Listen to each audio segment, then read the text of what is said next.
t'as montré le sac, Ouais. j'avais l'impression du coup les capteurs pouvaient s'allumer. Ouais. Et ça m'a fait penser, je pars peut-être un peu loin, mais ça m'a fait penser un peu au, comment dire, au les truc lumières, où tu sais, les lumières s'allument et on doit Ouais. aller toucher. Ouais. Je sais que c'est beaucoup utilisé, notamment chez tout ce qui est pilote de Formule 1, Ouais.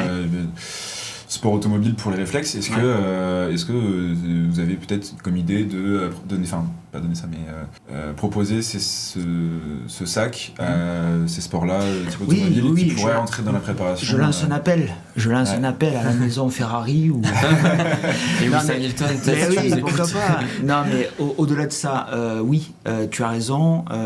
On peut jouer ce rôle-là et on peut le jouer d'une manière un petit peu différente. C'est-à-dire que lorsqu'on s'adresse à des gens qui ne maîtrisent pas correctement leurs gestes, si ils vont être forts, ils vont se faire mal. Et donc le mur de lumière, il est bien.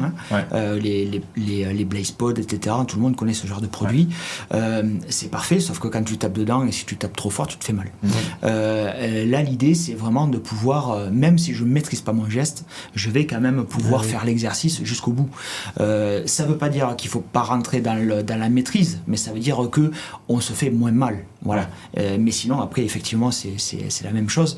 Et on peut même imaginer le faire pour les mains, pour les déplacements, mais pour les pieds, et voilà, parce que malgré tout, on fait bouger tout le corps quand on, quand on conduit une voiture, enfin je pense. J'ai pas vu les pédales.